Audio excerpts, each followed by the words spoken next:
Les amis, bonjour à tous et bienvenue dans cette toute nouvelle vidéo. J'espère que vous allez bien. Ronaldo veut quitter Manchester United.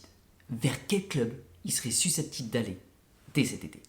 Les amis, on va voir tout ça juste après l'introduction. N'oubliez pas votre plus beau pouce en l'air. Les amis, c'est parti.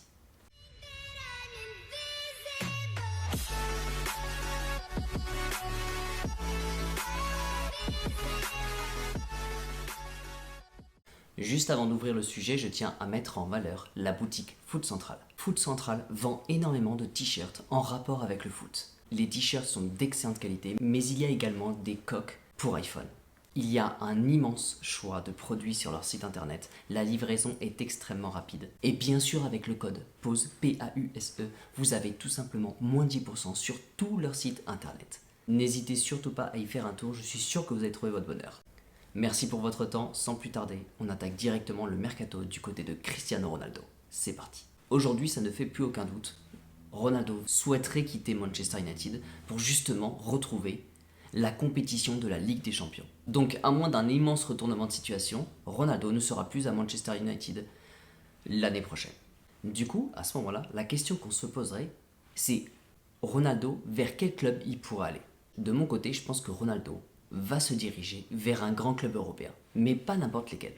Je pense qu'il pourra aller du côté du Bayern, de Chelsea, de Manchester City, ou alors bien sûr du côté du PSG. Ça m'étonnerait fortement qu'il retourne au Real.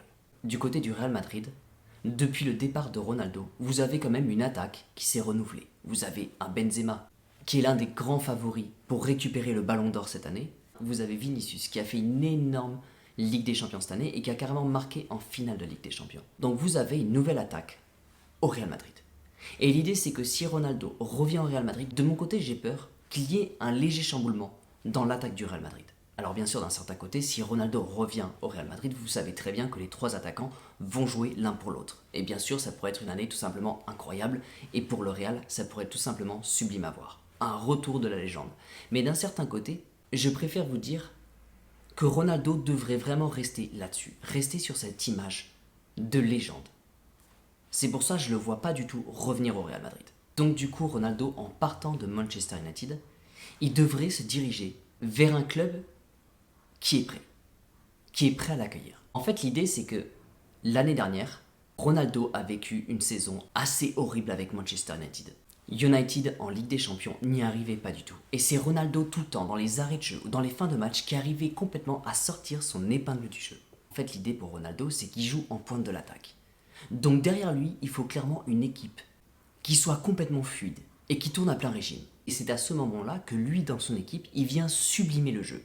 Le problème, c'est que si Ronaldo vient dans une équipe où il y a déjà un problème de fond dans le jeu, il y a un manque de cohérence, la venue de Ronaldo ne changera pas grand-chose. Donc Ronaldo doit arriver dans un club qui est prêt.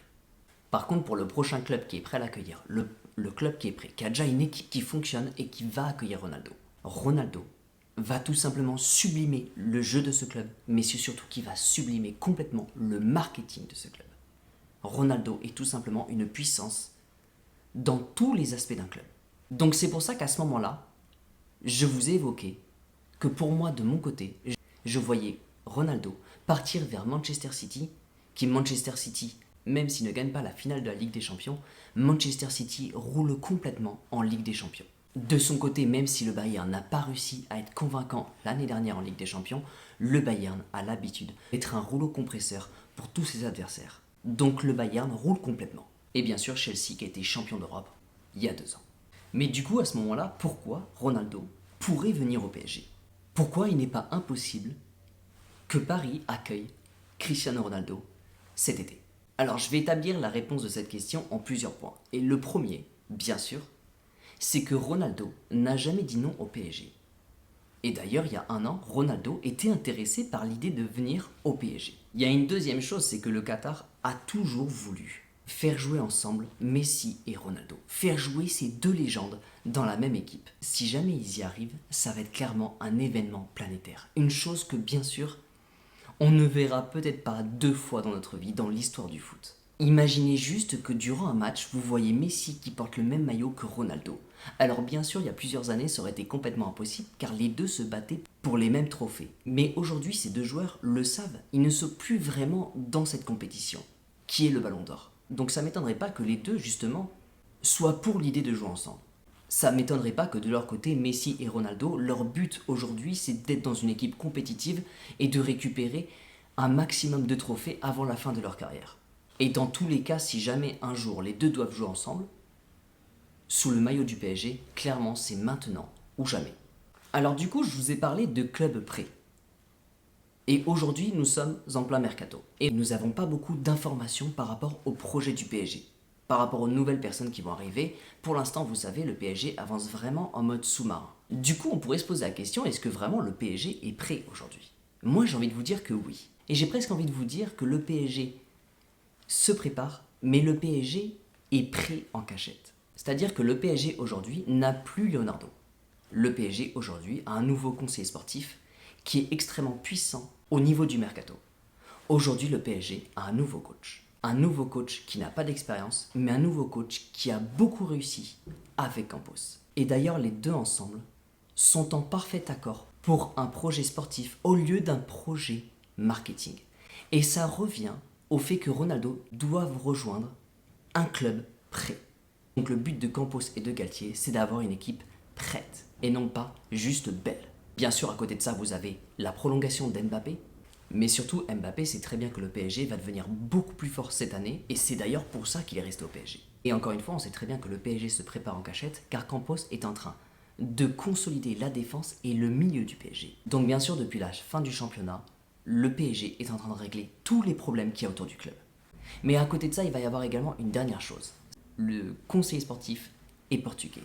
Et il y a quelques joueurs du Portugal à l'intérieur du PSG. Donc bien sûr que ce serait ultra bénéfique pour l'arrivée de Ronaldo. Et bien sûr, je parle de Nuno Mendes et de Vitinha.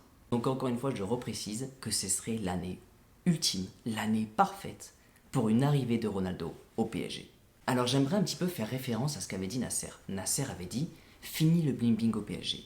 En fait, avec cette nouvelle ère et justement le fait qu'on se sépare du côté bling-bling durant les mercatos, honnêtement, de mon côté, je vois bien le PSG créer un mercato ultra collectif, basé vraiment sur un projet sportif, mais en même temps nous réserver une surprise. Et je pense que la surprise, ça va être du bling-bling.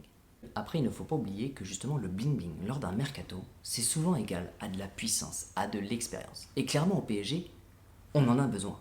On ne peut pas faire un mercato juste autour du collectif. L'expérience, la puissance, un vrai joueur ultra fort, c'est souvent du bling-bling. Donc du coup, à ce moment-là, je vois bien une reconstruction du PSG durant ce mercato, mais en même temps avec une surprise. Et à ce moment-là, justement, le PSG enverrait une belle image. C'est-à-dire qu'il reconstruit son équipe, mais en même temps, il apporte une cerise sur le gâteau. Alors je pense que j'ai pas mal parlé justement de ce qui pourrait faire venir Ronaldo au PSG. Maintenant, ce que j'aimerais faire, c'est vous montrer comment jouer avec Ronaldo l'année prochaine au PSG. Et bien sûr, pour ça, je vous ai préparé deux compos.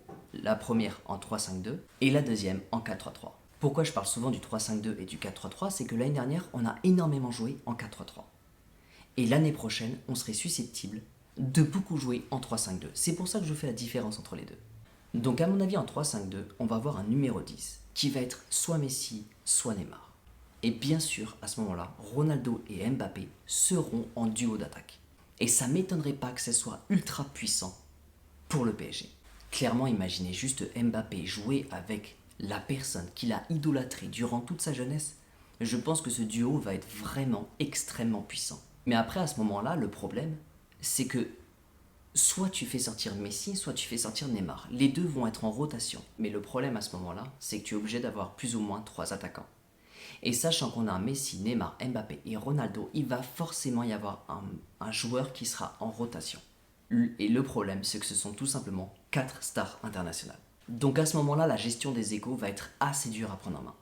Et je passe directement au 4-3-3, car on arrive dans un nouveau problème. Vous allez voir, c'est pas aussi simple que ça d'intégrer Ronaldo aujourd'hui au PSG. Donc l'idée en 4-3-3, c'est que Ronaldo serait en avant-centre. Et à ce moment-là, la position de Mbappé devrait être en fonction de la titularisation de Messi ou Neymar.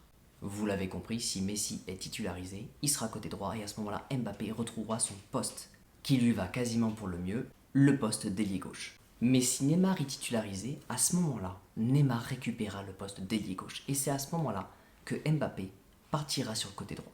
Alors je sais, il y en a beaucoup qui me disent justement Mbappé est meilleur à gauche. Eh bien figurez-vous que même à droite, Mbappé est ultra puissant. car en 2017, il a marqué 23 buts sous le maillot du PSG en tant qu'ailier droit. Donc en fait, l'idée de voir Ronaldo venir au PSG, ça serait tout simplement incroyable pour le PSG.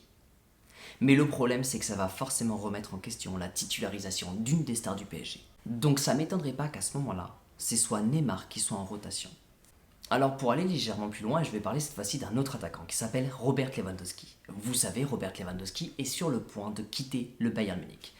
Ronaldo et Lewandowski, sur le terrain, ils ont quasiment la même position. Et les deux sont sur le point de quitter leurs clubs respectifs cet été. Alors on parle beaucoup du fait que Ronaldo puisse aller au Bayern. À ce moment-là, Lewandowski part vers le PSG, car le Barça n'arrive pas à s'aligner à la hauteur des demandes du Bayern. Et c'est pour ça que le PSG pourra en profiter. Donc il serait possible que la destination de Ronaldo dépende bien sûr de la prochaine destination de Lewandowski.